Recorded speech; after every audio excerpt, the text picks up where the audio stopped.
주 경배합니다.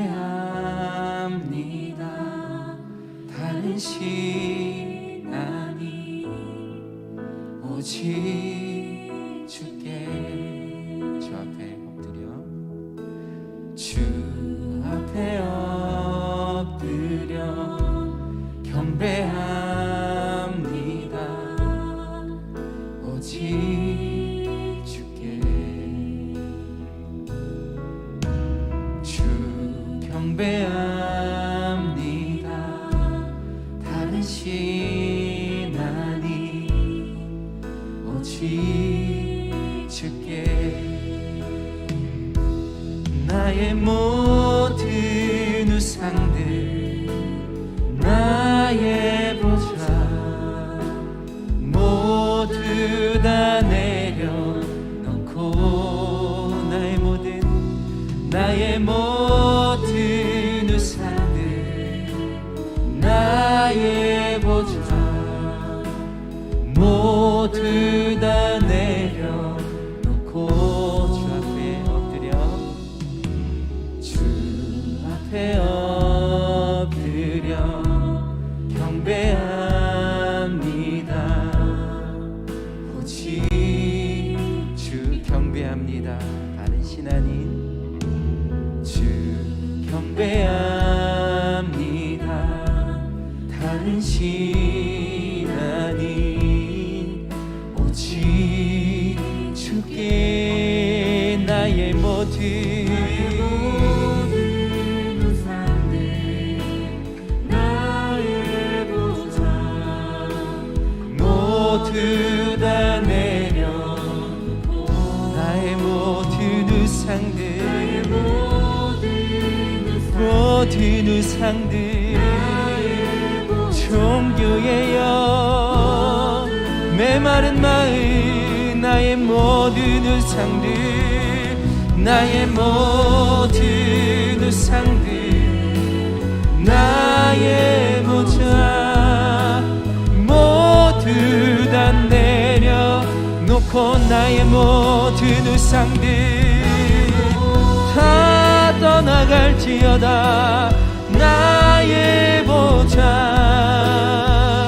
한 번 더 우리 선포하며 나갑시다. 나의 모든 우상들, 나의 보좌, 나의 모든 우상들, 나의 보좌 모두 다 내려. 우리 다 함께 기도하시면서 나가시겠습니다. 나의 모든 우상들이 떠나갈 줄 믿고 선포합니다. 하나님, 나의 모든 종교의 영이 주님 앞에 하나님 내려놓고 깨질 줄 믿고 선포하며 나아갑니다. 하나님께 붙들리지 못했던 나의 삶을 의지합니다. 우리 주님과 주님 신기하지 못했던 나의 영을 주님 앞에 드립니다.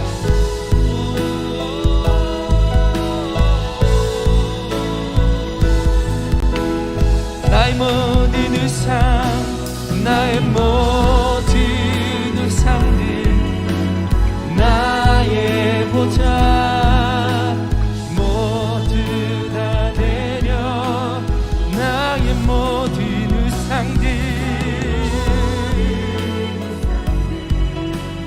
나의 보좌 주님의 이름으로.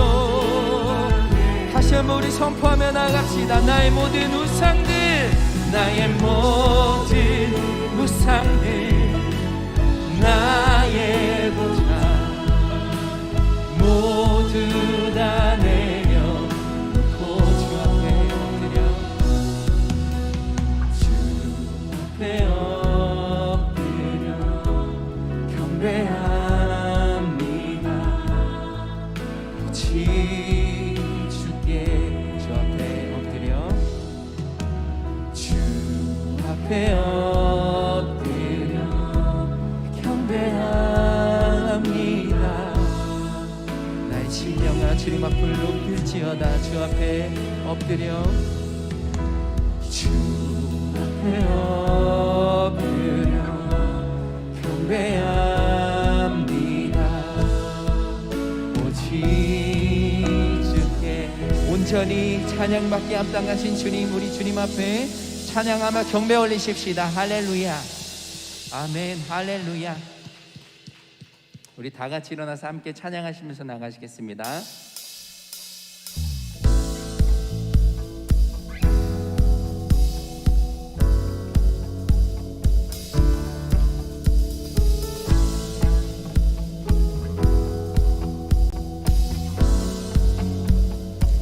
주 이름 찬양, 주 이름 찬양, 풍요의 강물을 흐르는 부요한 땅에 살 때에 주님 찬양해. 아멘. 주 이름 찬양, 거칠은 광야와 같은 인생길 걸어갈 때도 주님 찬양해. 모든 축복 주신 주님 찬양하리. 어두운 날이 다가와도 나 외치리. 주의 이름을 찬양해. 주의 이름을, 주의 이름을 찬양해. 영원한 주 이름 찬양, 주 이름 찬양, 주 이름 찬양. 이살이 나를 비추고 만물이 새롭게 될 때 주님 찬양해.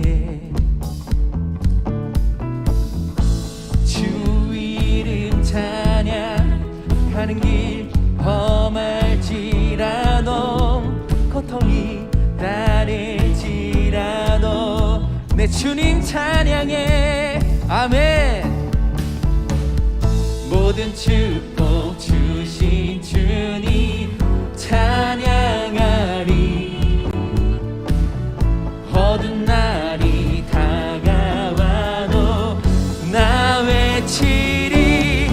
주의 이름을 찬양해. 주의 이름을, 주의 이름을 찬양해. 영원한 주 이름, 주 이름을 찬양. 주의 이름을 찬양해. 주의 이름을, 오 주의 이름을 찬양해. 영원한 주 이름 찬양. 주님은 주시며, 주님은 주시며, 주님은 찾으시네. 내 맘에 하는 말 주 찬양합니다. 주님은 주시며,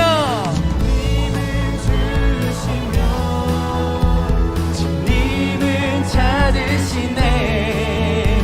내 맘에 아는 말. 다시 한번 신앙 고백으로.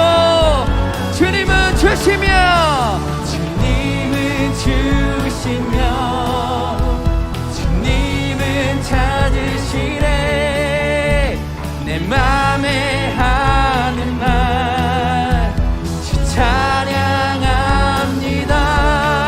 주의 이름을 찬양.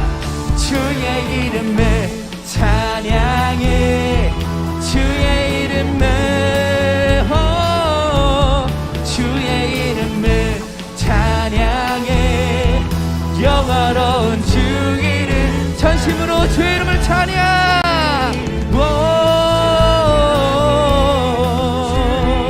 아멘. 주의 이름을 찬양해. 영원한 나의 심령아 주님을 높일지어다. 주의 이름을 찬양. 아멘. 주의 이름을, 주의 이름을 찬양해. 영원한 주 이름, 영원한 주 이름, 영원한 주 이름, 영원한 주 이름 찬양. 할렐루야. 주님 이름을 높입니다. 할렐루야. 새 인머들이 주를 말할 때 주를 바랄 때 우리 주를 바랄 때 새 임머들이 주를 바랄 때 주를 바랄 때 우리 주를 다 함께 새 임머들이 주를 바랄 때 주를 바랄 때 우리 주를 바랄 때 새 임머들이 주를 바랄 때 주를 바랄 때 우리 주를 바랄 때 주님 통치하시네 소망 구원 주시리 당신은 영원하신 주 내 영원하신 주 지치지 않으시는 주님 약한 자 방패 되시며 위로자 되신 주 독수리 같은 힘 주신 새 임머들이 주를 바랄 때 주를 바랄 때 우리 주를 바랄 새 임머들이 주를 바랄 때 우리에게 새 힘 주시는 주님 앞에 다시 한번 고백합시다. 새 임머들이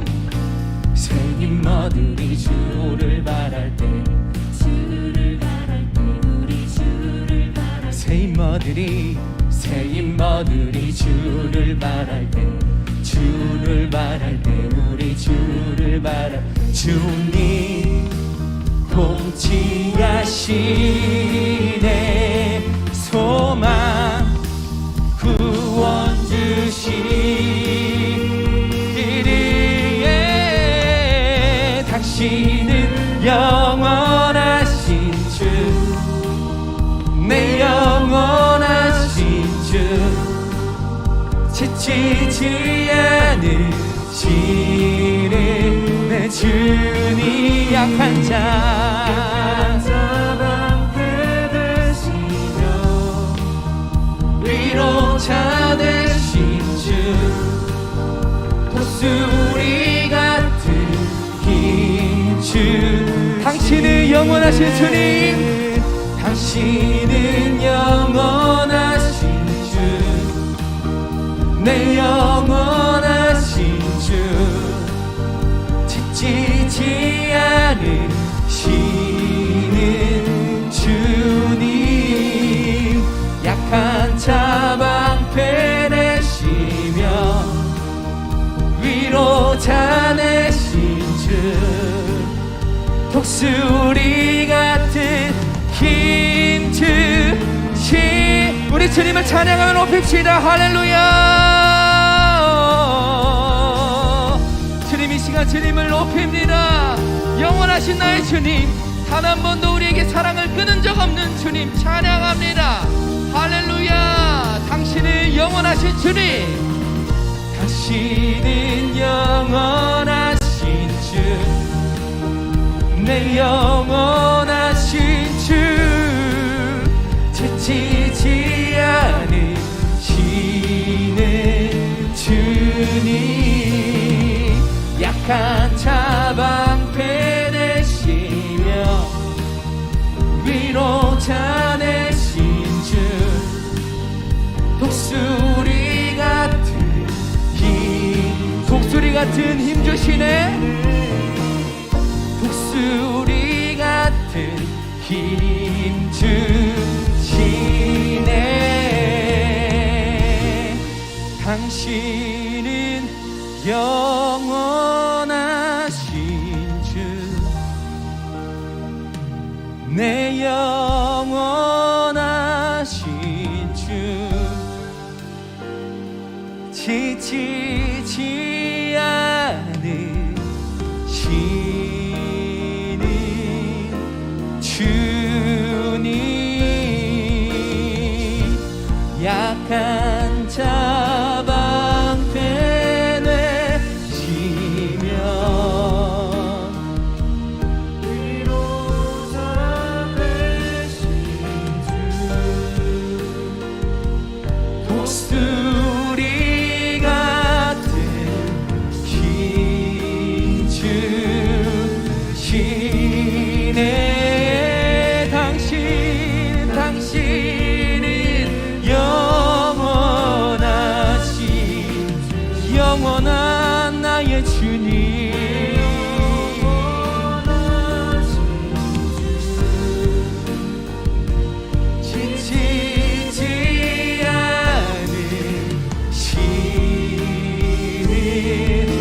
영원하신 주님 앞에 하나님 단 한 번도 지친 적이 없는, 무너진 적 없는 그 주님에게 우리가 신뢰하며 나아갑니다. 할렐루야. 우리를 싸매시고 감싸주시는 주님 앞에 나의 모든 것 드리며 다시 한번 고백합시다. 독수리 같은 힘 주시네.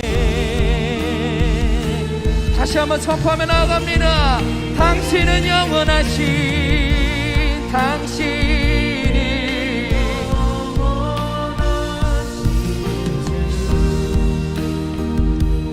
내 영원하신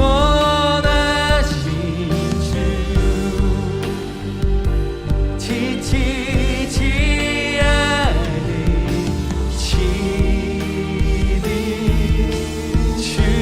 우리 목소리로 고백합시다. 약한 자, 약한 자 방패 되시며 위로자 되신 주, 독수리 같은 힘 주시.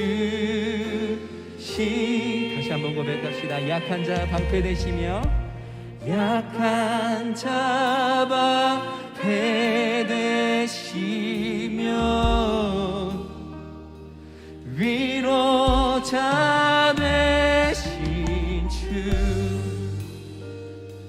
독수리 같은 힘 주시네. 이 시간 기도 함께 기도하시면서 나가시겠습니다.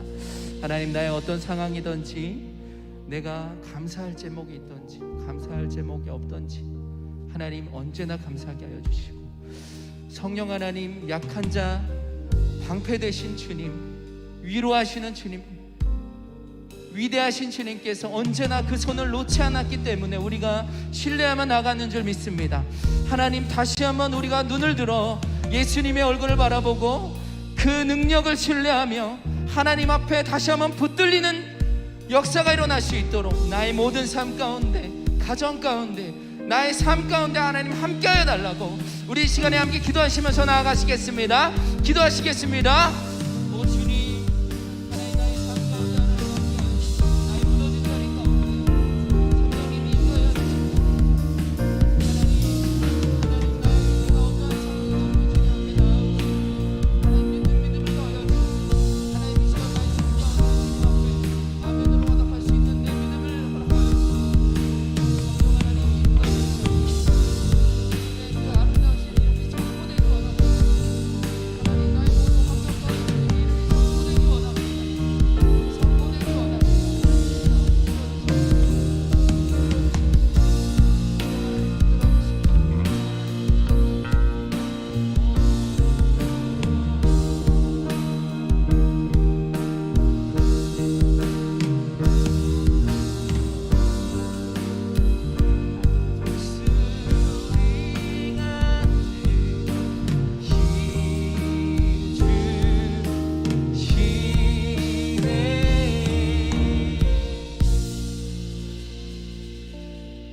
사랑하시는 하나님 아버지, 감사합니다. 약하고 연약하고 넘어지고 쓰러지고 죄 짓지 않겠다고 하나님께 다짐하고 또 다짐하지만 다시 죄를 짓는 우리를 여전히 사랑하셔서 인내하시고 우리를 일으키시고 우리를 새롭게 하시는 하나님, 감사합니다. 이 시간 우리를 사랑하시는 하나님의 이름을 높이기 원합니다. 주님께 영광 올려드립니다. 주님, 우리의 찬양을 받아주시고 우리의 마음을 받아주시옵소서. 이 시간 하나님의 말씀으로 우리에게 말씀하여 주시고 우리 마음 가운데 그 하나님의 말씀이 심겨져서 우리가 그 말씀에 순종하며 그 말씀을 받아들이며 그 말씀에 의지하여서 살아가는 하나님의 충성된 종들 다 될 수 있도록 주님 이 시간 함께하여 주시옵소서. 이 자리에 모인 우리 광주사랑의 교회 성도들을 주님 기억하여 주시고 이 시간을 통하여서 하나님께 영광 돌리는 시간 되게 하여 주시옵소서. 감사합니다. 예수님의 이름으로 기도합니다. 아멘. 여러분 반갑습니다. 반갑지 않나 봐요. 인사하셔도 돼요. 말할 줄 알죠? 여러분 반갑습니다. 감사합니다. 얘기하셔도 돼요. 저희 자유롭게 말씀하시면서 저한테 말씀하시라고요. 말씀하시면서 대답도 좀 해주시고 그러면 좋을 것 같습니다. 이렇게 지금 저희 자리가 여기 모여서 앉아 있는데 여러분들 이렇게 모여서 앉으니까 너무나 좋은 것 같습니다. 시선이 분산되지 않아서 가능하면 이쪽에 계신 분들도 다음번에는 조금 이렇게 넘어와 주시면은 더 좋지 않을까 그런 생각을 한번 해봅니다. 오늘 우리에게 주신 하나님의 말씀은 마태복음 5장 38절에서 48절 말씀입니다. 우리 저번 주와 같은 본문입니다. 저번 주에는 권리 포기라는 제목으로 우리가 말씀을 나눴고 오늘은 합리화 포기라는 제목으로 함께 말씀을 나누도록 하겠습니다. 마태복음 5장 38절에서 48절까지 말씀입니다. 함께 교독하겠습니다. 제가 먼저 읽겠습니다.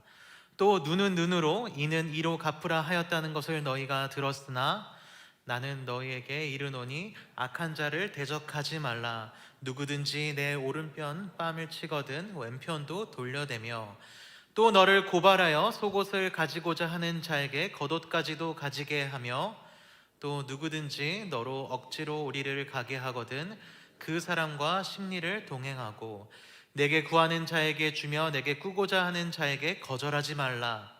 또 내 이웃을 사랑하고 내 원수를 미워하라 하였다는 것을 너희가 들었으나 나는 너희에게 이르노니 너희 원수를 사랑하며 너희를 박해하는 자를 위하여 기도하라.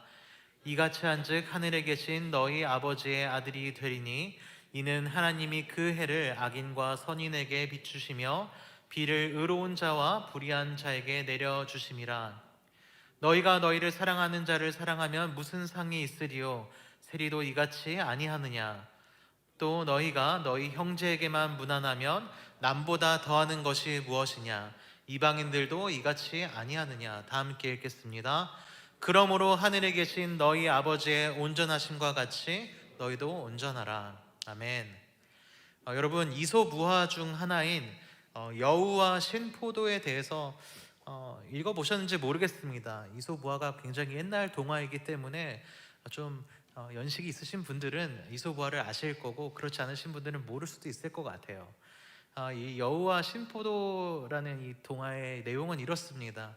어느 날 여우 한 마리가 길을 가다가 높은 가지에 매달린 포도를 보게 된 겁니다. 포도나무를 보았는데 그 포도나무를 보니까 그 열매가 너무나 보암직도 하고 먹음직도 해서 내가 저 열매를 따먹어야겠다, 참 맛있겠다라는 생각을 했습니다. 그래서 그 포도를 따먹으려고 여러 번 시도를 했는데 너무나 높이 있어서 여우가 따먹을 수 없었던 거예요. 그러니까 이제 여우가 조금 화가 났나 봅니다. 굉장히 이상한 결론을 내리게 됩니다. 저 포도는 지금 생각해 보니까 너무 쉬어서 맛이 없을 거야 라고 한 다음에 그냥 제 갈 길을 갔습니다. 여러분 이 이야기가 전달하고자 하는 메시지가 무엇일까요? 여우는 포도를 안 좋아한다? 포도는 쉬어서 맛이 없다? 뭐 그런 내용일까요? 그렇지 않겠죠. 여우는 분명히 포도를 원했습니다. 그러나 자신이 그 포도를 얻을 수 없게 되자 나는 사실 원치 않았어. 보나마나 그 포도 맛없을 거고 그렇기 때문에 나는 그 포도 진짜 원하는 게 아니었어 라고 핑계를 댑니다. 그렇지만 그것은 사실이 아니었죠. 포도는 쉬지 않았으므로 여우의 결론은 사실과는 팩트와는 틀린 것이었습니다. 여우는 자신이 실제로 포도를 얻을 능력이 없다는 것 그리고 그것을 얻을 수 있는 지혜가 없다는 그 사실이 포도를 얻지 못하는 실제 이유라는 점을 숨깁니다. 자신의 약함을 인정하지 못하고 또 사실이 아니며 문제 자체와는 별 상관이 없는 결론을 가지고 와서 자신이 포도를 원치 않음을 억지로 입증을 한 것이죠. 여우가 부닥친 이 상황을 심리학에선 인지부조화라고 합니다. 인지부조화라는 건 자신이 가지고 있는 신념이나 믿음, 생각, 가치 그런 것과 또 자신의 행동이 일치하지 않아서 굉장히 부조화를 이루는 불편한 상태가 되는 것을 얘기를 합니다. 다시 말하면 포도가 맛있을 것이라는 생각과 믿음이 있었는데 그것을 먹지 못하게 되자 거기서 오는 갈등을 우리가 인지부조화라고 하는 것이죠. 또 다른 예를 한번 들어보겠습니다. 흡연이 건강에 나쁘다는 생각을 가진 사람이 사실 그 행동은 흡연을 하는 거예요. 나쁘다라고 생각을 하지만 실질적으로 흡연을 하는 사람인 겁니다. 우리가 그것을 인지부조화라고 얘기를 하는 것이죠.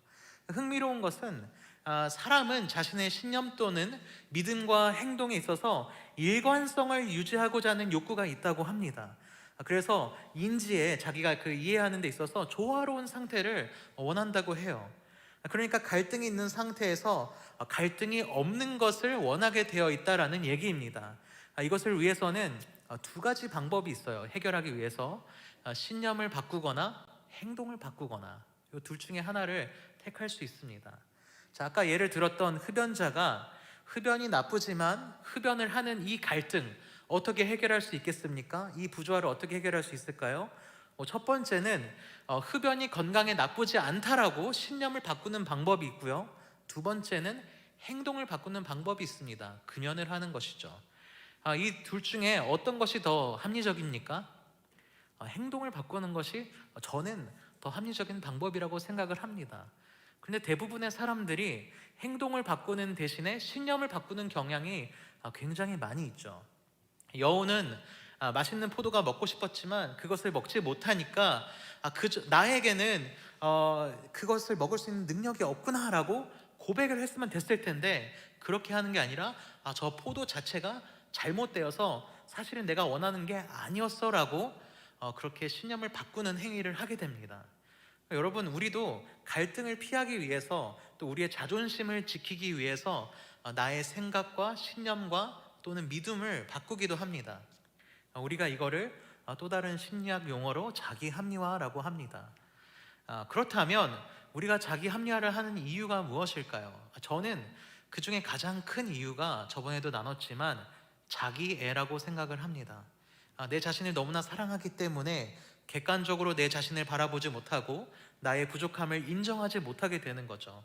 그래서 나에게 부족함이 있음을 인정하지 못하고 내 행동을 바꾸는 대신 나에게 갈등을 가져다주는 그 문제 자체를 바꿔서 자기 합리화를 하는 그런 행동을 우리는 종종 하곤 합니다. 그런데 문제는 이 자기 합리화는 우리의 신앙생활에 있어서 굉장히 큰 걸림돌이 됩니다. 왜냐하면 너무나 당연한 것이겠지만 나 자신을 위해서 내 연약함을 인정하지 않기 위해서 내 믿음, 즉 하나님의 명령을 바꾸어 버리는 아주 큰 오류를 범하기 때문에 걸림돌이 되는 것이죠.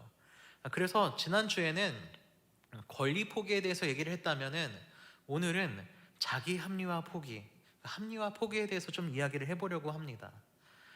그 전에 저번 주 내용을 조금 저희가 복습할 필요가 있어요. 어떤 권리를 우리가 포기해야 됐었는가 한번 되짚어보고 우리가 어떤 합리화를 포기해야 되는가를 좀 살펴보겠습니다. 권리 포기라고 얘기를 했을 때 내가 심판자의 자리에 서서 보복하고 벌을 내리는 자리에 서지 않고 내 자신을 너무나 사랑해서 내가 또 너무나 높아져서 약간의 손해조차 참지 못하고 복수하려는 그런 자리에 서지 않는 것, 그러니까 내가 가지고 있다고 생각하는 그 권리들을 움켜쥐고 조금이라도 피해를 보거나 손해를 보면은 보복하려는 그런 마음을 버리는 게 바로 권리 포기라고 얘기를 했었습니다. 그래서 오히려 우리에게 주어진 진정한 권리는 사랑을 실천하는 권리라고 또 저번 주에 얘기했었죠. 하나님께서 우리 죄인을 벌하시고 심판하시고 단숨에 파멸에 이르게 할 권리가 있음에도 우리는 그리고 또 우리는 상상할 수 없는 손해를 보시고 희생하시고 독생자 아들을 보내주셨음을 우리가 기억을 해야 되는 겁니다. 우리는 권리 포기의 최대 수혜자입니다. 그리고 그 권리 포기는 사랑 실천으로 인해서 가능했다고 또 얘기했었습니다. 하나님은 사랑이셔서 우리를 벌하실 수 있는 진정한 심판자의 권리를 가지고 계시지만 그것을 포기하시고 우리를 위한 구원 계획을 세우셨으며 그 계획을 완성하셨습니다. 예수 그리스도야말로 진정한 권리 포기의 증거이고 그로 인해서 우리는 구원받을 수 있게 된 것이죠. 자, 그렇다면 권리 포기가 무엇인지 여러분 아셨으니까 우리 합리화 포기가 과연 무엇을 얘기를 하는 건지 한번 살펴보겠습니다. 저는 신앙생활을 하면서 우리를 넘어뜨리는, 우리가 스스로 합리화하게 하는 상황과 이유들이 몇 가지 있다고 생각을 하는데요. 오늘 본문을 통해서 우리가 그것들을 찾아볼 수 있습니다. 첫 번째로 우리는 착한 사람이 되기 위해 합리화를 합니다. 그런데 우리는 그 합리화를 포기해야 합니다. 저는 이거를 착한 사람병이라고 하는데요. 바로 자신이 착한 사람으로 남기 위해서 상대방에게 해야 되는 말들, 특히 그것이 쓴소리라면 그것을 하지 못하는 그런 사람들을 얘기를 합니다. 정작 그 사람에게 굉장히 필요한 말이고 그 사람이 들어야 되는 말이고 그 사람에게 굉장히 유익한 말이지만 내가 착한 사람으로 남기 위해서, 그러한 이미지로 남기 위해서 그런 유익한 말을 하는 것을 포기하는 것이죠. 그러면서 합리화를 합니다. 나는 착한 사람이라 내가 다 이해해 줘야지. 내가 조금 손해보면 되는 거잖아. 이게 바로 권리 포기 아니겠어? 라고 말을 하는 겁니다. 나는 착한 사람이어서 상대방에게 쓴소리를 하지 않는다는 것이죠. 물론 우리가 그렇게 배우긴 했습니다. 저번 주에 어떤 불의를 당한다고 해도 우리가 대적하지 말라고 예수님께서 말씀하셨죠. 대적하지 않는 것은 악을 악으로 갚지 않고 사적으로 보복하지 않는 것, 예수님께서 분명히 그렇게 대적하지 말라고 하시면서 피해를 감수하고 오히려 더 희생하고 손해보라고 말씀하셨습니다. 피해를 감수하고 진정한 심판자이신 하나님께 맡기라고 말씀하셨죠. 왜냐하면 우리는 완전하지도 않고 완벽하지 않기 때문에 우리의 심판 또한, 우리의 보복 또한 온전하지 못하기 때문입니다. 그래서 베드로전서 2장 23절을 보면은 욕을 당하시되 맞대어 욕하지 아니하시고, 예수님 얘기입니다. 고난을 당하시되 위협하지 아니하시고 오직 공의로 심판하시는 이에게 부탁하셨다라고 말합니다. 만약 우리가 받은 피해를 개인적으로 보복한다면 그건 하나님의 권리를 빼앗는 것이 되겠죠. 예수님을 핍박하고 욕하는 사람들에게 악으로 갚지 않으시고 공의로 심판하시는 하나님 아버지께 맡겨드렸습니다. 우리도 그렇게 하면 되는 거죠. 하지만 여기서 우리가 주의해야 될 게 있습니다. 대적하지 않는 것과 그들이 옳다라고 얘기하는 것에는 어마어마한 차이가 있다는 사실이에요.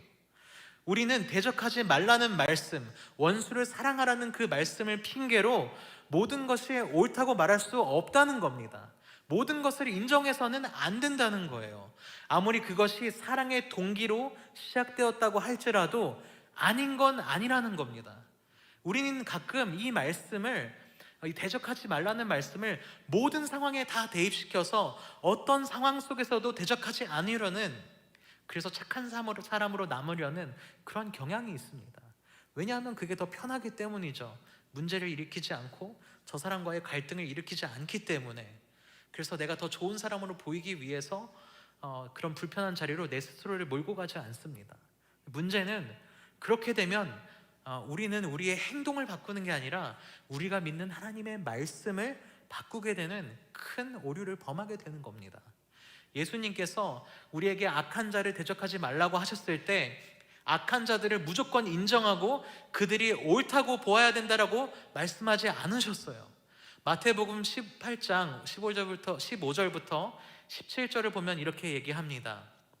내 형제가 죄를 범하거든 가서 너와 그 사람과만 상대하여 권고하라.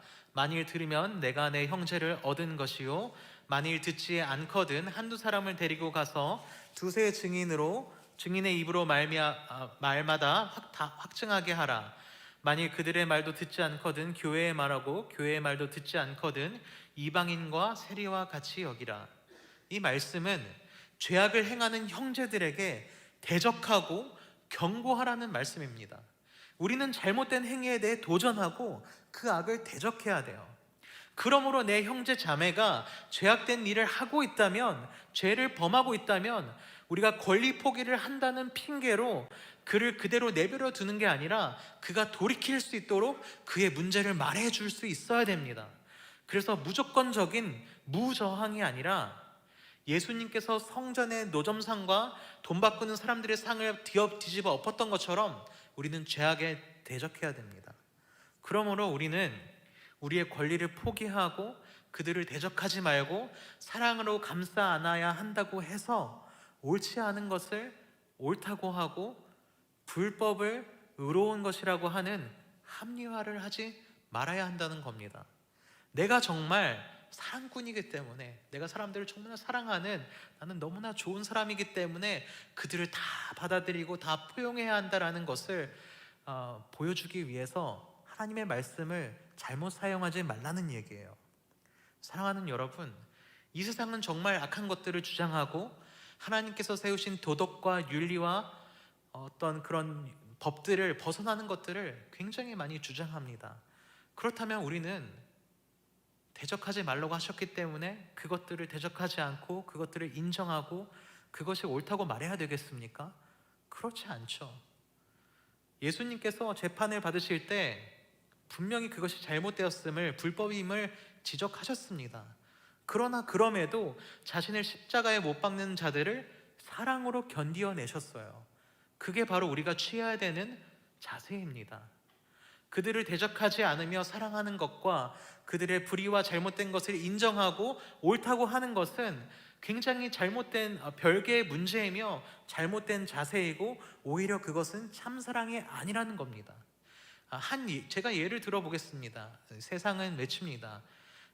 성별에는 여성, 남성, 그리고 그 외에 분류할 수 없는 성이 있고 이성애, 동성애, 양성애 등 여러 성적 지향이 있으며 자신이 인지하는 성과 타인이 인지하는 성이 일치하거나 불일치하기도 할 수 있는 성별 정체성이 있다고 말을 합니다. 차별금지법에 그렇게 나와 있어요.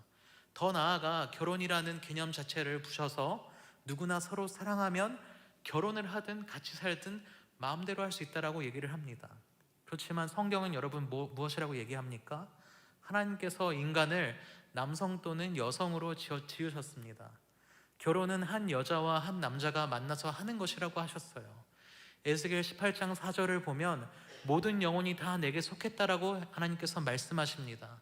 하나님께서 모든 인간을 창조하셨고 모든 것을 주관하시고 다스리십니다. 그렇다면 하나님께서 만약 어떤 사람을 여자로 창조하셨다면 그 사람은 여자인 거죠. 하나님께서 어떤 사람을 남자로 창조하셨다면 그 사람은 남자인 겁니다. 우리가 결코 타협할 수 없고 합리화해서도 안 되는 것은 하나님께서 세우신 기준이고 윤리이고 질서입니다. 바로 하나님의 말씀이에요. 어떤 이유가 되었든지 간에 아무리 그것이 우리를 불편한 자리로 몰아가고 내가 좋은 사람이라는 위치에 서지 못하게 한다고 해서 우리가 믿는 것을 바꾸어서는 안 됩니다. 성경은 우리에게 절대적인 기준이고 오직 하나뿐인 기준입니다. 그러므로 우리는 그 부분에 대해서 타협해서는 안 되죠. 그러므로 우리는 세상의 기준과 세상의 윤리와 세상의 질서를 인정하고 받아들이며 그것이 옳다고 말하지 않습니다. 그러나 우리는 그들을 미워하지 않습니다. 그들을 사랑으로 견디어내며 그들에게 하나님의 기준을, 하나님의 질서를, 하나님의 방법을 전달합니다. 그게 참 사랑의 실천입니다. 두 번째로, 불가능해 보여서 내 입맛에 맞게 합리화하는 것을 우리는 포기해야 됩니다. 오늘 본문 43절을 보면 이웃을 사랑하고 원수를 미워하라고 했다는 것을 유대인들이 들었다라고 예수님이 말씀하십니다. 사실 성경 어디에도 이웃을 사랑하고 원수를 미워하라는 말은 없습니다. 성경을 아무리 뒤져보십시오, 못 찾을 겁니다. 왜냐하면 하나님께서는 그런 명령을 주신 적이 없기 때문이죠. 그러나 내 이웃을 사랑하라는 명령은 분명히 주셨습니다. 그리고 원수에 대해 또 이웃에 대해서 하나님께서는 이런 명령을 내리셨습니다. 레위기 19장 18절을 보면 원수를 갚지 말며 동포를 원망하지 말며 내 이웃 사랑하기를 내 자신과 같이 사랑하라. 나는 여호와이니라. 하나님께서는 오히려 원수를 갚지 말고 내 이웃을 사랑하라는 명령을 주셨습니다. 문제는 바리새인, 서기관, 그런 유대인 지도자들은 이 이웃이라는 단어를 굉장히 잘못 해석했습니다. 그들은 자신들과 같은 유대인들, 그리고 자기들과 같은 믿음을 가진 사람들만 이웃으로 보았어요. 그래서 그들은 내 원수를 미워하라고 가르쳤습니다. 왜 그렇죠? 아니, 편이 다르니까. 저 사람들은 우리의 이웃이 아닌 거예요. 그러니까 내가 저 사람을 미워해도 괜찮다라고 합리화를 하는 겁니다. 나와 같은 믿음을 가지고 있지 않다면 나의 가족이 아니고 나의 이웃이 아니기 때문에 고로 그들은 나의 적이 되고 나의 적, 나의 원수이기 때문에 그 사람을 사랑할 수 없고 그 사람을 미워하는 것이 당연하다라고 자기 합리화를 한 것이죠. 사랑하는 여러분, 그런데 우리가 이처럼 자기 합리화를 하는 경우가 얼마나 많습니까? 한국 사람처럼 편가르기를 좋아하는 민족은 저는 없다고 생각합니다. 우리나라는 굉장히 편 나누는 걸 좋아해요. 그런데 하나님의 말씀, 우리가 하나님의 말씀을 대할 때에도 우리 앞에 분명히 하나님의 말씀이 있지만 그것이 지키기 힘들다는 이유로, 내 마음에 들지 않는다는 이유로 우리는 얼마나 많은 편가르기를 하고 또 내 입맛에 맞지 않으면 그 말씀을 인정하지 못하고 있지 않습니까? 대체 이 말씀을 어떻게 지키라는 거야? 불가능한 거 갖다 놓고 지키라고 하면 어떻게 해? 저 산속에 들어가서 혼자서 산다고 해도 가능할까 말까 한데 어쩌라는 거야? 어떻게 하라고요, 하나님? 그러면서 합리화를 하기 시작하는 거죠. 맞아, 어쩔 수 없어. 그냥 나는 최선을 다하면 되는 거지. 말씀에도 보면 목사님도 말씀하셨잖아. 우리가 죄를 아예 안 지을 수는 없다고. 요한일서 말씀 보라고. 죄가 없다고 하는 건 거짓이라고 하잖아. 어쩔 수 없는 거라고. 난 인간이니까, 난 죄인이니까 아직 구원의 완성이 이루어지지 않았기 때문에 예수님이 다시 오시는 그때까지 나는 죄를 지을 수밖에 없는 거잖아. 그러니까 죄를 좀 지으면 어때? 예수님 다시 오시면 그때는 인정한다. 하지만 그 전까지는 어쩔 수 없어. 나는 그냥 사람이기 때문이야 라고 우리는 합리화하죠.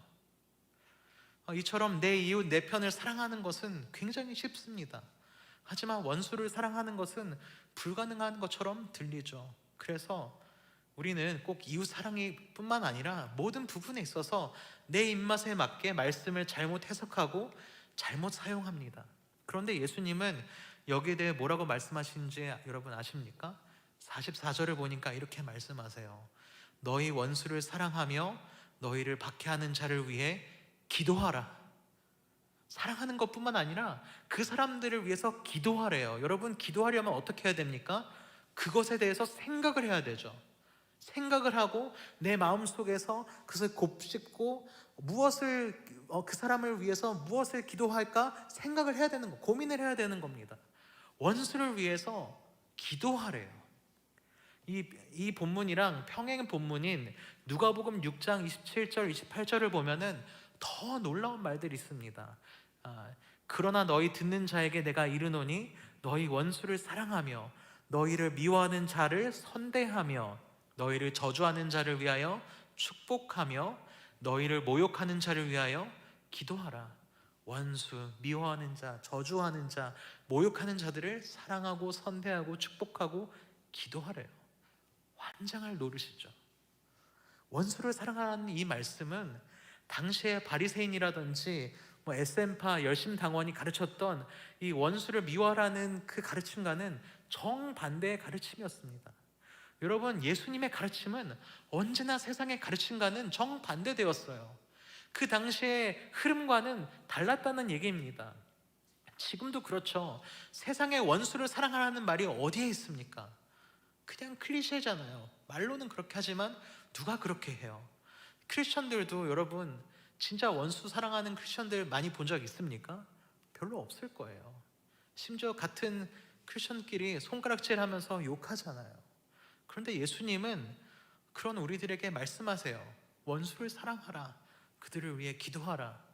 그리고 이것은 권유가 아니었습니다. 명령이었어요. 개인적인 원수냐 국가적이고 종교적인 원수냐는 문제거리도 아닙니다. 예수님께서는 모든 종류의 원수, 개인적이든 가족이든 국가적이든 그들을 사랑하라고 말씀하세요. 이 가르침은 성경 모든 곳에서 드러납니다. 예수님께서 아까도 얘기했지만 십자가에서 죽으실 때 예수님을 조롱하고 못 박았던 사람들을 용서해달라고 아버지께 말씀합니다. 스데반 집사도 돌 맞아 죽으면서 이 죄를 그들에게 돌리지 마옵소서라고 말을 하고 순교했습니다. 사도들도 그렇게 살고 또 그렇게 하라고 성도들에게 가르쳤습니다. 초대 교회는 박해를 당하는 그 순간에도 왕들과 모든 관리를 위해 기도했다고 얘기합니다. 여러분, 이것들은 무엇을 말합니까? 불가능하니까 너희가 할 수 있는 만큼만 해 라는 말이 아닙니다. 불가능하니까, 너무나 어려우니까, 너희들 어차피 완벽하게 못하니까 내 입맛에 맞게 바꿔서 해 라는 말이 아니에요. 합리화하지 마라, 합리화하지 마라, 이렇게 말씀하시는 겁니다. 너희가 지킬 수 있고 없고를 떠나서 이것이 나의 뜻이고 나의 명령이다, 이것이 너에게 주는 내 명령이다, 그러니 너희가 지켜라 라고 예수님은 말씀하는 겁니다. 사랑하는 여러분, 우리가 지킬 수 있을 것 같은 것들은 그대로 받아들이고 우리가 지킬 수 없는 것 같은 것들은 내 편한 대로 바꿔버린다면 그것이야말로 하나님의 말씀을 부정하는 게 아니겠습니까? 내 능력으로 지킬 수 있냐 없냐, 할 수 있냐 없냐에 초점이 있는 게 아니에요. 합리화하지 않고 하나님의 말씀을 있는 그대로 받아들이는 것, 그것이 포인트입니다. 그리고 그것이 나에게 주어진 명령이며 내 안에 내주하시는 성령님께서 그것을 능히 해낼 수 있는 능력을 주심을 믿고 그저 순종하는 것이 나의 할 부분이에요. 그러므로 우리는 불가능하다고 합리화하지 말아야 합니다. 자, 마지막으로 한 가지 유의점에 대해서 말씀드리고 말씀을 마치겠습니다. 우리가 주의해야 하는 부분이 있습니다. 예수님께서 이렇게 말씀하셨지만 우리가 절대 사랑할 수 없는 원수들이 있습니다. 흥미롭죠? 바로 거짓 가르침을 주는 자들입니다. 성경은 거짓 선생들을, 거짓 가르침을 주는 자들에게 그들에 대해서 매우 날카롭게 비판합니다. 로마서 16장 17절 이하를 보면 이렇게 말합니다. 그들에게서 떠나라. 평강의 하나님이 속히 사탄을 너희 발 아래에서 상하게 하시리라. 또 빌립보서는 거짓 선생들에게 개라고 말하고 악한 일꾼이라고 칭합니다. 사도 요한은 요한2서 1장 10절에서 그들을 집에 들어오게 하지 말고 인사도 하지 말라고 말씀합니다. 그러니까 여러분, 거짓 선생들에게 괜히 가서 말 걸고 그들을 내가 바꿔보겠다라고 하지 마십시오. 웬만큼 준비되지 않으면 할 수 없습니다. 신약 성경은 거짓 가르침을 주는 자들을 교회를 파괴하고 교회를 파괴하는 사탄의 일꾼이라고 얘기하고, 그래서 우리는 거짓된 가르침을 퍼뜨리는 사람을 피해야 한다고 말합니다. 자, 그러나 그들을 미워하라고 말하지는 않습니다. 유다서 1장 23절을 보면은 이렇게 말합니다. 그들을, 거짓 선생들을 불에서 끌어내어 구원하라, 그렇게 권고하고요. 야고보서 5장 19절에서 20절을 보면 이렇게 얘기합니다. 내 형제들아, 너희 중에 미혹되어 진리를 떠난 자를 누가 돌아오게 하면 너희가 알 것은 죄인을 미혹된 길에서 돌아서게 하는 자가 그의 영혼을 사망에서 구원할 것이며. 원수를 사랑하라고 했을 때 우리는 거짓 교사에게 틈을 주고 그들을 인정하고 그들을 받아들이고 그들의 영향을 받을 수 있는 그런 여지를 남기라는 말이 아닙니다. 오픈마인드를 가지라는 얘기를 절대 하지 않아요. 반대로 거짓 가르침을 경계해야 한다고 얘기합니다. 하지만 동시에 그들을 사랑하는 마음으로 그들이 회개하고 돌아오길 위해서 우리는 기도해야 되는 것이죠. 사랑하는 여러분, 말씀 마치겠습니다. 오늘 본문 46절 47절 말씀을 보면 이렇게 말합니다. 너희가 너희를 사랑하는 자를 사랑하면 무슨 상이 있으리요? 세리도 이같이 아니하느냐? 또 너희가 너희 형제에게만 무난하면 남보다 더하는 것이 무엇이냐? 이방인들도 이같이 아니하느냐? 여러분, 우리는 세상과 구별되어야 합니다. 왜냐하면 우리는 세상 사람들과는 달리 구원받은 하나님의 백성이기 때문이에요. 우리는 그들과 똑같이 행동할 수 없고 똑같이 살 수 없습니다. 그러나 그들을 포기하는 것은 옳지 않습니다. 우리는 그들의 구원을 위하여, 그들을 제자로 만들기 위해서, 그리고 우리가 하나님께 받은 사랑을 그들에게 실천하고 그들이 그 사랑을 알 수 있게 하기 위해서 예수님을 따르는 것이 얼마나 영광스러운 것인지, 얼마나 큰 은혜인지, 그들도 필요한 것이라는 것을 그들이 알게 해야 됩니다.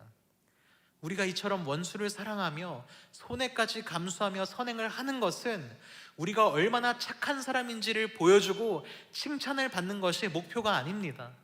우리를 통해서 우리의 이 손해보고 선행을 베풀고 원수를 사랑하는 이 행동들을 통해서 하나님이 영광받고 찬양받는 것이 목적이죠. 그래서 하늘에 계신 너희 아버지의 온전하심과 같이 너희도 온전하라는 그 말씀처럼 우리는 완전한 사랑을 가지고 사람들에게 나아가야 됩니다. 단순히 참고 인내한 데서 멈추는 게 아니라 그들을 향해서 사랑을 가지고 우리가 나아가야 됩니다. 그리고 감싸 주어야 합니다. 여러분, 여러분의 신앙은 합리화하는 신앙입니까? 만약 그렇다면 포기하시기 바랍니다. 우리는 연약합니다. 우리는 무익하죠. 그 사실을 우리가 인정할 때 우리는 하나님을 의존할 수 있고, 그럴 때에 하나님께서 우리에게 주신 명령대로 살 수 있게 하심을 여러분 믿으시길 바랍니다. 그리고 그렇게 나아갈 때에 하나님께서 분명히 우리를 사용하시고 우리를 통하여서 예수님의 이름이 높아지게 하실 줄 믿습니다. 우리 다 함께 찬양하겠습니다. 여러분, 계속해서 얘기하지만 우리는 포기해야 됩니다. 내 권리도 포기해야 하고요, 자기 합리화하는 것 포기해야 합니다. 내가 드러나게 하는 것도 포기해야 되겠죠.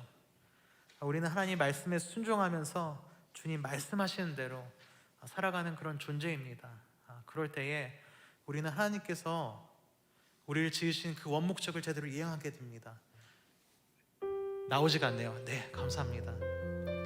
우리 시간 찬양 부르면서 주님 말씀한 대로 살기 원합니다. 내 권리 주장하지 않고 나를 높이면서 내가 드러나게 하지 않고 예수님을 드러나게 하고, 예수님의 그 사랑을 사람들이 알게 하고, 예수님의 은혜를 사람들이 맛보게 하기 원합니다. 그렇게 하기 위해선 주님 말씀대로 살아야 합니다.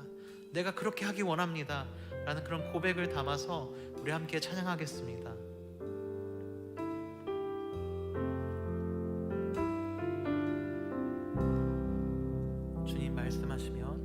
주님 말씀하시면 내가 나아가리라. 주님 뜻이 아니면 내가 멈춰서리라.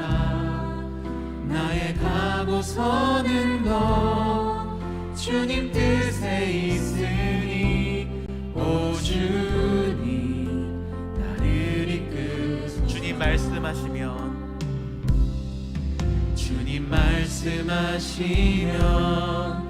내가 나아가리라. 주님 뜻이 아니면 내가 멈춰서리라.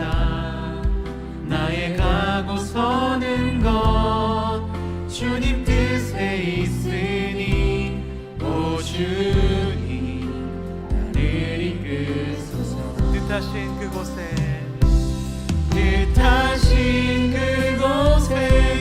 나 있기 원합니다. 이끄시는 대로 순종하며 살리니, 연약한 내 영혼 통하여 일하소서. 주님 나라와 그 뜻을 위하여 뜻하신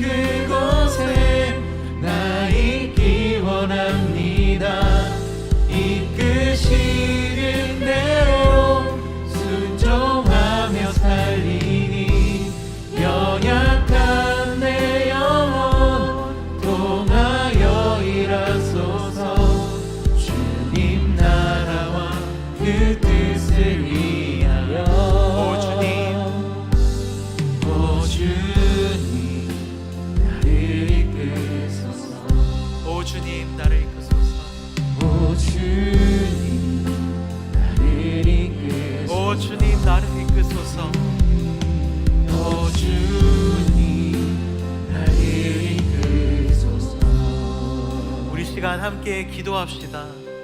사랑하는 나의 아버지, 내 권리도, 나만을 사랑하는 그 마음도, 나를 드러내고자 하는 마음도, 그래서 자기와 합리하는 그런 고집도 모두 포기하고 내려놓기 원합니다. 내 욕심도 포기하기 원합니다.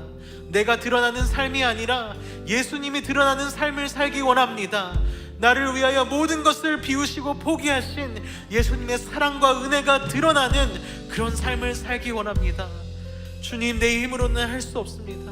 하나님의 능력을 의지하며 나아가오니 주여, 나의 삶을 통해 예수님이 드러나게 하옵소서. 주님 말씀하시는 대로 나아가는 내가 되게 하여 주시옵소서. 우리 이러한 기도 제목을 가지고 하나님 앞에 기도하며 나아가겠습니다. 기도하겠습니다. 주여 아버지, 나의 그 모든 것을 내려놓기 원합니다. 나의 모든 권리도, 아버지, 나의 나를 사랑하는 그 마음도, 나를 드러내고자 하는 마음도, 아버지, 그런 고집과 욕심도 모두 다 내려놓기 원합니다. 내가 드러나고 내가 높아지고 내가 찬양받는 삶이 아니라 하나님이 드러나고 하나님이 높아지고 하나님이 찬양받는 그런 삶을 살기 원하오니 주여 아버지,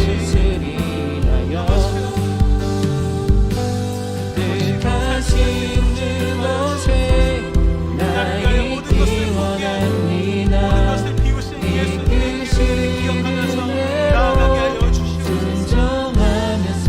아버지, 주님의 힘을 의지하며 나아가고 주님의 영혼 통하여 일하소서. 주님 나라와 그 뜻을 인하여 뜻하신 그곳에 나 있기 원합니다. 이끄시는 대로 순종하며 살리니 연약한 내 영혼 통하여 일하소서. 주님 나라와 그 뜻을 인하여 뜻하신 그곳에 나 있기 원합니다. 이끄시는 대로 순종하며 살리니 연약한 내 영혼 통하여 일하소서. 주님 나라와 그 뜻을 인하여. 오 주님, 나를 이끄소서. 사랑을 베푸시며 은혜를 주시는 하나님 아버지, 우리가 무엇이라고 우리를 위하여 아들을 포기하셨습니까? 우리가 무엇이라고 그에게 우리의 죄를 대신 지게 하시고 십자가에서 죽게 하셨습니까? 하나님께서 사랑이시기에 우리에게 사랑을 베푸셨음을 주님, 우리 믿습니다. 우리에게 베푸신 사랑을 우리도 우리의 이웃에게, 나의 원수에게까지도 베풀 수 있는 참된 신앙인이 되기를 원합니다. 우리의 권리를 포기하고 합리화하는 마음도 포기하고 내가 드러내고자 하는 그런 욕심도 다 내려놓고 주님만이 드러나는 그런 삶을 살게 하여 주시옵소서. 아버지, 이 시간 우리 준비한 예물 드립니다. 드리는 그 손길 가운데 감사함이 있게 하시고 기쁨이 있게 하여 주시옵소서. 이 예물을 통하여서 이 광주 지역이, 또 이 한국이 예수님을 알고 예수님을 믿고 돌아설 수 있는 그런 놀라운 일들에 쓰이게 하여 주시옵소서. 감사드리며 예수님의 이름으로 기도합니다. 아멘. 이 시간 찬양하면서 준비한 예물 드리도록 하겠습니다.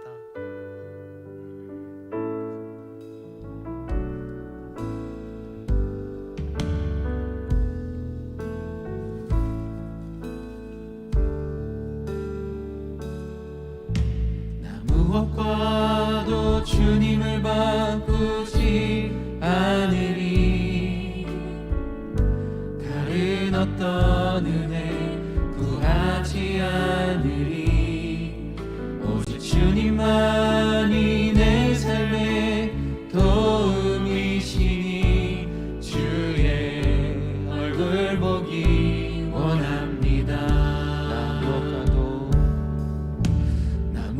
바꿔도 주님을 바꾸지 않으니 다른 어떤 은혜 구하지 않으니 오직 주님만이 내 삶의 도움이시니 주의 얼굴 보기 원합니다. 주님 사랑해요.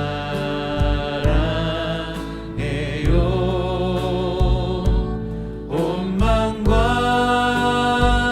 정성 다해 하나님의 신실한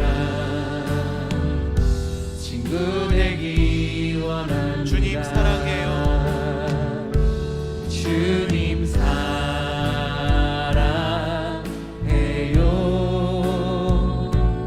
온 마음과 정성 다해 하나님의 신실한 자녀 되기 원합니다. 자녀 되기 원합니다. 자녀 되기 원합니다. 광고를 몇 가지 하겠습니다. 저희 특별히 교회 광고가 있는 것은 아니고요. 우리 올인 교구 광고를 몇 가지 하겠습니다. 저희 올인 유튜브 채널에 로고와 채널 아트 공모전을 하고 있습니다. 원래 오늘까지만 받고 마치려고 했는데 현재 한 6분 정도가 공모를 해주셨거든요. 한 3일만 더 기다려 보겠습니다. 그래서 한 10명을 채우면 좋겠는데 저의 욕심이죠. 이런 욕심도 버려야 되는데 버려야 한다고 말을 하고 욕심을 부려봅니다. 그래서 여러분 수요일까지 받고 저희 다음 주에 오면은 앞에 공모 보내주신 그 채널 아트와 로고를 보여드리고 거기에 투표할 수 있도록 스티커로 붙일 수 있도록 준비를 해놓겠습니다. 그럼 예배하러 오시면서 투표를 해주시고 마칠 때 광고 시간에 어떤 게 선정되었는지를 바로 발표를 하도록 하겠습니다. 그래서 다음 주에 꼭 오실 때 보시고서는 마음에 드는 것에다가 스티커를 붙여 주시면 되겠습니다. 이해되셨죠? 자, 그리고 올인 인스타그램 계정 관리자를 모집하고 있습니다. 여러분, 나는 SNS를 너무 좋아한다, 나는 관심 받는 걸 좋아한다, 관심을 주는 것도 좋아한다 라고 하시는 분들은 지체하지 마시고 신청하시기 바랍니다. 여러분의 관심이 필요하고 여러분에게 더 많은 관심을 드리기 원하니까 여러분 그런 분들은 오시기 바랍니다. 그리고 오늘 바베큐 파티가 있습니다. 어떻게 진행되는지 여러분에게 잠깐 말씀드리겠습니다. 특별히 오늘 새로 오신 분들이 계시다면 가지 마시고 여기 있는 무리들과 함께 같이 다니시면서 좀 이따 같이 식사하면서 저와 인사하고 함께 교제하는 시간이 있었으면 좋겠는데요. 먼저 우리가 예배를 마치고 순모임을 하지 않습니다. 예배를 마치고 저기 인도하시는 인도자를 따라서 지하로 내려가시게 됩니다. 저기 땅 아래로 내려가셔서 프로그램을 진행하고 올라오는 사이에 위에서 지금 불을 피우셔서 2시부터 불을 피운다고 하셨거든요. 2시부터 불을 피워서 지금 한창 굽고 있습니다. 근데 지금 바로 준비되는 게 아니기 때문에 잠깐의 프로그램을 하고 올라오시면 그때 준비가 되어 있을 겁니다. 그래서 여러분 그때 같이 함께 식사하면서 교제하는 시간 가졌으면 좋겠으니까 여러분 도망가지 마시고 꼭 함께 하셨으면 좋겠습니다. 나는 나이가 너무 많은데요, 나는 나이가 너무 어린데요 하지 마시고 그냥 함께 드십시오. 괜찮습니다. 네. 그 외에 여러분 올인 교구 사역팀과 뭐 음향과 또 악기들을 모집하고 있는데요. 여기에 대한 광고는 저희가 다음번에 좀 더 자세하게 또 다시 모집 광고를 내도록 하겠습니다. 마음에 두시고 그걸 진행하시면 되겠습니다. 그리고 오늘 사진 동아리가 첫 시작을 한다고 합니다. 그래서 하시는 분들은 바베큐 후에 진행을 한다고 하니까 우리 동아리장을 따라서 하시면 되겠습니다. 자, 다 같이 자리에서 일어나시겠습니다. 우리 다 함께 찬양하고 축도로 마치도록 하겠습니다. 성령의 새바람 이 땅에 불어옵소서. 우리 함께 찬양하겠습니다. 성령의 새바람, 성령의 새바람 이 땅에 불어오소서.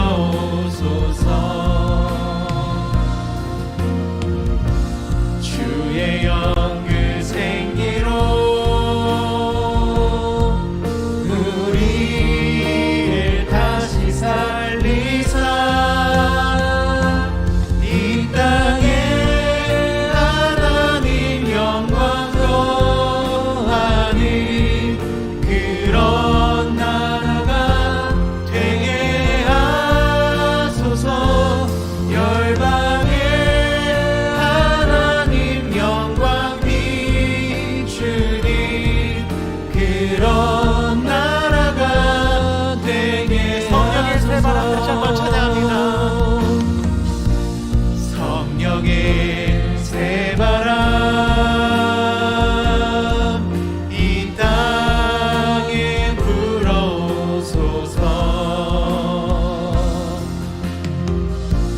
주의 영그 생기로 우리를 다시 살리사 이 땅에 하나님 영광 거하니 그런 교회가 되게 하소서. 열방에 하나님 영광 비추니 그런 교회가 되게 하소서. 그런 교회가 되게 하소서. 그런 교회가 되게 하소서. 그런 교회가 되게 하소서.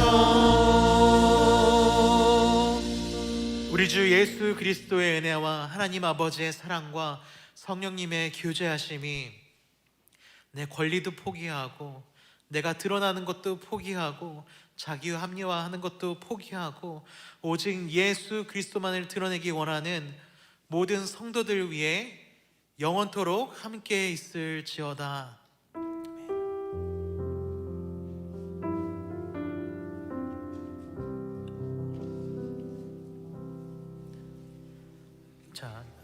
자, 인도자 진행해 주시겠습니다. 여러분 도망가지 마시고 자리에 계시길 바랍니다. 마이크 좀 켜주시겠습니까? 여러분 반갑습니다. 네네네. 고기 먹을 생각이 벌써부터 기분이 좋죠. 네, 좋습니다. 저희 바로 내려가지는 않고요. 지금 준비하는 시간이 조금 필요해서 인원을 파악을 조금만 하고 한번 내려가 보면 좋을 것 같아서 인원 파악 먼저 하도록 하겠습니다. 일단은 지금